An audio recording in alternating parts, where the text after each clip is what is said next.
గడిచినటువంటి మా ప్రభుత్వంలో నిర్మించినటువంటి భవనాల్ని అవేవో వైఎస్ఆర్ కాంగ్రెస్ పార్టీ నాయకత్వానికి చెందినటువంటి సొంత భవనాల్లాగా లేదా జగన్మోహన్ రెడ్డి గారికి సంబంధించినటువంటి సొంత భవనాల్లా చిత్రీకరించి రాష్ట్ర ప్రజల్ని ఏమార్చేటువంటి ప్రయత్నం నిన్నటి నుంచి జరుగుతున్నటువంటి సందర్భాలు మనం చూస్తూ ఉన్నాం. స్థానిక శాసనసభ్యులు చాలామంది వారి కార్యకర్తల్ని అలాగే చాలామంది మీడియా సహచరుల్ని అందరినీ కూడా వారిని అందరినీ కూడా లోపలికి తీసుకొని వెళ్ళి చేసినటువంటి ప్రచారం, తర్వాత జరిగినటువంటి దుష్ప్రచారం, ఇవన్నీ కూడా ఒక్కసారి ప్రజల్ని ఆలోచన చేయమని చెప్పి కోరుతా ఉన్నాం. ఋషికొండ మీద గడిచినటువంటి 3-4 సంవత్సరాలుగా ఏ రకంగా దుష్ప్రచారం చేస్తూ ఉన్నారో, దాని మీద ఎన్ని రకాలుగా అడ్డంకులు సృష్టించాలనేటువంటి కార్యక్రమాలు చేశారు అనేటువంటిది మనం అనేక సందర్భాలు చూసాం. అనేక కోర్టులకు వెళ్ళారు, అనేక పర్యావరణానికి సంబంధించినటువంటి కేసులు వేశారు. వీటిని అన్నిటినీ కూడా అధిగమించి ప్రభుత్వం చేపట్టేటువంటి కార్యక్రమాలని, ప్రభుత్వం చేపట్టేటువంటి నిర్మాణాలని పూర్తి చేసేటువంటి కార్యక్రమం చేసి దాదాపు 4-5 నెలల క్రితం వాటిని ముహూర్తానికి సంబంధించి మంచి రోజు అని చెప్పి వాటిని ప్రారంభించేటువంటి కార్యక్రమాన్ని కూడా ఆ రోజు మేము చేయడం జరిగింది. అయితే ఇప్పుడు చేస్తున్నటువంటి దుష్ప్రచారం అంతా కూడా అదేవో సొంత భవనాల్లాగా, ఈరోజు ప్రభుత్వం వారు ఉన్నారు, ప్రభుత్వంలో వారు ఉన్నటువంటి సందర్భాలు, ప్రభుత్వం దాన్ని ఏ రకంగా ఉపయోగించుకోవాలనేటువంటిది చూడడం మానేసి రేపు రానటువంటి కాలంలో రాష్ట్రపతితో లేకపోతే గవర్నర్ గారో లేకపోతే ఇతర పెద్దలో వచ్చినప్పుడు దాన్ని ఏ రకంగా ఉపయోగించుకోవాలి అనేటువంటిది చూడడం మానేసి దాన్ని ఇంకా జగన్మోహన్ రెడ్డి గారు ఇల్లులాగే చిత్రీకరించేటువంటి ప్రయత్నం చేయడం అనేటువంటిది సమంజసం కాదు. దాన్ని తీవ్రంగా ఖండిస్తూ ఉన్నాం. ముఖ్యంగా జగన్మోహన్ రెడ్డి గారు మేము అధికారంలో ఉన్నప్పుడు విశాఖపట్నాన్ని ఎగ్జిక్యూటివ్ క్యాపిటల్గా చేయాలనేటువంటి ఒక పాలసీని మేము తీసుకోవడం, దానికి అనేక రకాలైనటువంటి అడ్డంకులు సృష్టించేటువంటి కార్యక్రమం చేశారు. మళ్ళీ అధికారంలోకి వస్తే ఇక్కడి నుంచి పరిపాలన మొదలు పెట్టాలనేటువంటి ఒక నిర్ణయాన్ని ఆ రోజు జగన్మోహన్ రెడ్డి గారు ప్రకటించడం జరిగింది. సరే, ఎన్నికల్లో వచ్చినటువంటి ఫలితాలు దాన్ని ప్రజాస్వామ్యంగా అంగీకరించి వారికి అధికారం వచ్చింది. సరే, వారు ఇప్పుడు నిర్ణయం తీసుకున్నారు, నిర్ణయం తీసుకున్న దాని ప్రకారం వారు చేసుకుంటారు. విశాఖపట్నం అనేటువంటిది ఉమ్మడి రాష్ట్రం ఉన్నప్పటి నుండి, హైదరాబాద్ రాజధానిగా ఉమ్మడి రాష్ట్రానికి ఉన్నప్పటి నుంచి రెండో అతిపెద్ద నగరంగా అభివృద్ధి చెందినటువంటి ప్రాంతం విశాఖపట్నం. దానికి సంబంధించి గతంలో మేము ప్రభుత్వంలో ఉన్నప్పుడు ఒక స్టేట్ గెస్ట్ హౌస్ మన భీమిలి రోడ్లో దగ్గర నిర్మాణం చేయాలని చెప్పి నిర్ణయం తీసుకున్నప్పుడు కూడా దాని మీద కూడా కోర్టులో కేసులు వేసి దాన్ని అడ్డుకునేటువంటి ప్రయత్నం చేశారు. జగన్మోహన్ రెడ్డి గారు విశాఖపట్నానికి రాజధానిగా ప్రకటన చేసిన తర్వాత ఆ నిర్ణయంతో ముందుకు వెళ్ళాలనేటువంటి ఆలోచన చేసినప్పుడు దాని మీద ఒక కమిటీ మేము ఆ రోజు ముఖ్యమైనటువంటి ఐఏఎస్ అధికారులందరినీ కూడా, సీనియర్ ఐఏఎస్ అధికారులతో ఒక కమిటీ వేయడం, వారు కూడా దానికి సంబంధించి ఈ భవనం అయితే బాగుంటుందనేటువంటి అభిప్రాయాన్ని తెలియజేయడం, సబ్సిక్వెంట్గా వచ్చినటువంటి రాజకీయ పరిణామాలు, ఎన్నికల ఫలితాలు, ప్రజలు తీసుకున్నటువంటి నిర్ణయాలు, ఇవన్నీ కూడా చూసిన తర్వాత ఇప్పుడు దాన్ని ఏ రకంగా ఉపయోగించుకోవాలనేటువంటిది ఇప్పుడు ఉన్నటువంటి ప్రభుత్వం ఆలోచన చేయాలి తప్ప ఇంకా తీసుకుని వచ్చి జగన్మోహన్ రెడ్డి గారి మీద, వైఎస్ఆర్ కాంగ్రెస్ పార్టీ మీద బురద జల్లడం అనేటువంటిది ఎంతవరకు సమంజసం అనేటువంటిది వారు ఆలోచన చేయాలి.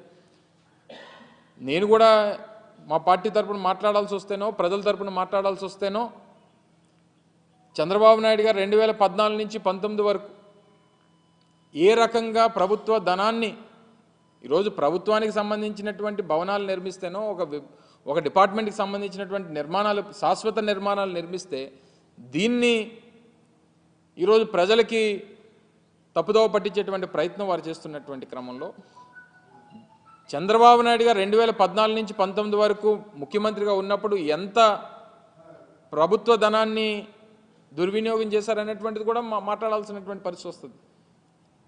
వారు హైదరాబాద్లో జూబ్లీహిల్స్లో వారి సొంత భవనాన్ని నిర్మించుకునేటువంటి క్రమంలో వారి కుటుంబ సభ్యులందరినీ తీసుకొని వెళ్ళి ఒక ప్రైవేట్ హోటల్లో పెట్టి కోట్లాది రూపాయలు ప్రైవేట్ హోటల్కి చెల్లించినటువంటి సందర్భాలు సరే ఇవన్నీ ప్రభుత్వంలో ముఖ్యమంత్రులుగా ఉన్నప్పుడు కొన్ని సెక్యూరిటీ రీజన్సో లేకపోతే ఇతర వారికి ఉన్నటువంటి ప్రయారిటీసో ప్రోటోకాల్స్ ప్రకారం కొన్ని నిర్ణయాలు తీసుకుంటుంటారు. అవన్నీ తవ్వుకుంటే ఇప్పుడు అనేక రకాలైనటువంటి విమర్శలు చేయాల్సినటువంటి పరిస్థితి. ఈ సమయంలో మేము విమర్శలు చేస్తే ఇప్పుడే అధికారంలోకి వచ్చారు కాబట్టి మీరు చూసి తట్టుకోలేకపోతున్నారో లేకపోతే ఇంకోటో అనేటువంటి ఒక దుష్ప్రచారాన్ని మళ్ళీ మా మీద చేసేటువంటి ప్రయత్నం చేస్తారు. నేను వాటి జోలికి వెళ్ళను. ఇప్పుడు ఉన్నటువంటిది ఇప్పటికీ విశాఖపట్నం గవర్నర్ వస్తేనో రాష్ట్రపతి వస్తేనో తీసుకెళ్ళి ఓ ప్రైవేట్ హోటల్లోనో లేకపోతే కేంద్ర ప్రభుత్వానికి సంబంధించినటువంటి గెస్ట్ హౌస్లోనే పెట్టాల్సినటువంటి పరిస్థితి ఇప్పటివరకు ఉంది. ఇప్పుడు వాడండి, దాన్ని వినియోగించుకోండి. రేపు విశాఖపట్నాన్ని ఆర్థిక రాజధానిగా దీన్ని తయారు చేసేటువంటి బాధ్యత తీసుకుంటామని చెప్పి మొన్ననే ముఖ్యమంత్రిగా ప్రకటించారు కదా. అనేక మంది ప్రముఖులు వచ్చేటువంటి అవకాశం ఉంది. విశాఖపట్నం ఈస్టర్న్ నేవల్ కమాండ్కి మనం హెడ్ క్వార్టర్గా ఉన్నటువంటి క్రమంలో అనేక సందర్భాల్లో రాష్ట్రపతులు అనేక సందర్భాల్లో ప్రధానమంత్రి గారు వచ్చేటువంటి సందర్భాలు ఉన్నాయి. ఉపరాష్ట్రపతులు మొన్న గతంలో మన మెడికల్ ఏఎంసీకి సంబంధించినటువంటి ఫంక్షన్కి వచ్చారు, 100 years ఫంక్షన్కి. అనేక సందర్భాల్లో దేశానికి సంబంధించినటువంటి ప్రముఖులు వస్తుంటారు. అనేక మంది దేశ విదేశాల నుంచి వచ్చినటువంటి ప్రతినిధులు వస్తుంటారు. వినియోగించండి. జగన్మోహన్ రెడ్డి గారు ఉండరు రేపటి నుంచి వచ్చి, లేదా వైఎస్ఆర్ కాంగ్రెస్ పార్టీ నాయకులు ఉండరే అందులో.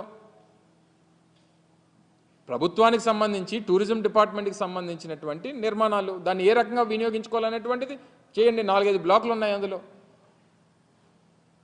అది ప్రజలకు వినియోగిస్తారా లేకపోతే టూరిజం వినియోగిస్తారా లేకపోతే ప్రభుత్వం సంబంధించినటువంటి అతిథి గృహాలుగా వినియోగిస్తారా అనేటువంటిది నిర్ణయం తీసుకోండి. మీ విధానం ప్రకారం అమరావతిని రాజధానిగా కొనసాగించాలనేటువంటి నిర్ణయం తీసుకున్నారు. గుడ్, మీకు అధికారం వచ్చింది, మీరు నిర్ణయం తీసుకున్నారు. గతంలో మేము చెప్పినట్టుగా నిర్ణయం మంత్రి గారు మాట్లాడుతూ 1,00,000 కోట్ల రూపాయలు ఖర్చు అవుతుంది అనేటువంటి మాట మాట్లాడారు.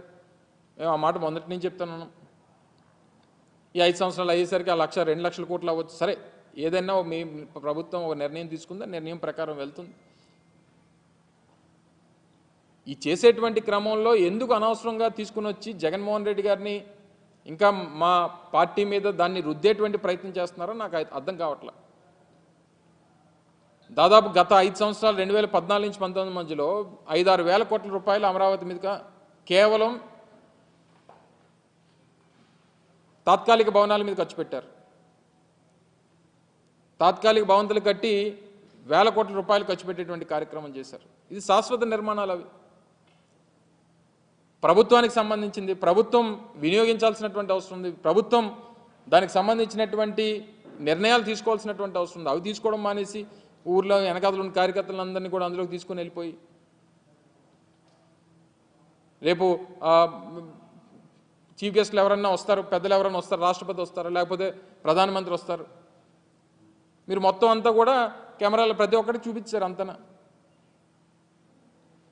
అంటే ఒక చీఫ్ గెస్ట్లో లేకపోతే విఐపీసో వివిఐపీసో ఉండేటువంటి దాన్ని బ్లూ ప్రింట్ అసలు బయటికి వెళ్ళడానికి లేదు. గతంలో మేము ప్రారంభించినప్పుడు కూడా మీరు అందరూ అడిగారు. నేను మంత్రిగా ఉన్న ప్రారంభంలో నేను కూడా పాల్గొన్నా. సో దీన్ని ఏ రకంగా వినియోగించాలనేటువంటి దాని మీద ప్రభుత్వం నిర్ణయం తీసుకోబోతా ఉంది. కొన్ని సెక్యూరిటీ రీజన్స్ ఉన్నాయి. డెఫినెట్గా నిర్ణయం తీసుకునేటువంటి క్రమంలో మళ్ళీ మీ దృష్టికి తీసుకొస్తాం అనేటువంటి మాట మీకు చెప్పాం. సో ఇవన్నీ మానేసి ఏదో మనకి అధికారం ఇచ్చారు కదా అని చెప్పి ఎక్కడికన్నా చూపించమనండి, అన్నీ అలాగే చూపించమనండి. గతంలో మేము 5 సంవత్సరాల్లో చేసినటువంటి అభివృద్ధి కార్యక్రమాలు కూడా అలాగే ఆ శాసనసభ్యుల్ని తీసుకొని వెళ్ళి చూపించమనండి. భోగాపురంలో ఇంటర్నేషనల్ ఎయిర్పోర్ట్ నిర్మాణం జరుగుతోంది, చూపించమనండి. ఇదిగో మీ 5 సంవత్సరాల్లో మీరు ప్రారంభించినటువంటి కార్యక్రమాలు, చేస్తున్నటువంటి పనులు, ఇగో ఇవి చేశారు, మీరు చూపించమనండి. లేకపోతే మెడికల్ కాలేజ్ చూపించమనండి, విజయనగరం మెడికల్ కాలేజ్ చూపించమనండి, లేకపోతే ఉద్దానంలో కట్టినటువంటి హాస్పిటల్ చూపించమనండి, లేకపోతే వాటర్ ప్రాజెక్ట్ చూపించమనండి, లేకపోతే పాడేరులో మన మెడికల్ కాలేజ్ నిర్మాణం, నర్సీపట్నంలో మెడికల్ కాలేజ్ నిర్మాణం, లేకపోతే సాలూరులో tribal university, Parvathipuram medical college, Kurupam engineering college, ఇవన్నీ చూపించమనండి. నిర్మాణాలు జరుగుతూ ఉన్నాయి, కొన్ని నిర్మాణాలు పూర్తయిపోయినాయి. మూలపేటలో హార్బర్, మూలపేటలో మన పోర్ట్ నిర్మాణం జరుగుతామని చూపించమనండి. ఫిషింగ్ హార్బర్లో అనేక పోర్టులు ఉత్తరాంధ్రకు సంబంధించి ఇన్ని ప్రాజెక్టుల నిర్మాణం చేపడతా ఉన్నాం. ఇన్ని ప్రాజెక్టుల నిర్మాణంకి మేము ముందుకు తీసుకొని వచ్చి ఇన్ని కార్యక్రమాలు చేశాం. ఇవన్నీ మర్చిపోయి అది తీసుకొని వచ్చి ఏదో జగన్మోహన్ రెడ్డి గారు సొంత భవనంలో చూపిస్తారా? ఇప్పటికన్నా మీకు అవకాశం వచ్చింది. ఈ సందర్భంలో అసలు మేము మాట్లాడకూడదు అనుకున్నాం. మీకు 6 నెలల్లో సంవత్సరం సమయం ఇవ్వాలి. అధికారం ప్రజలు ఇచ్చారు, దాన్ని ఏ రకంగా మీరు వినియోగించుకుంటారో. మేము ప్రజలకు చాలా మంచి చేశాం, మాకన్నా మంచి చేస్తారని చెప్పి ఆశించి మీకు ఓట్లేశారు. దాన్ని ఏ రకంగా నిలబెట్టుకోవాలనేటువంటి ప్రయత్నం చేయాలి తప్ప ప్రజలను అనవసరంగా తప్పుదోవ పట్టించి అనవసరంగా ఇంకా మీరు విమర్శలు చేయాలనేటువంటి ప్రయత్నం మానుకుంటే మంచిది.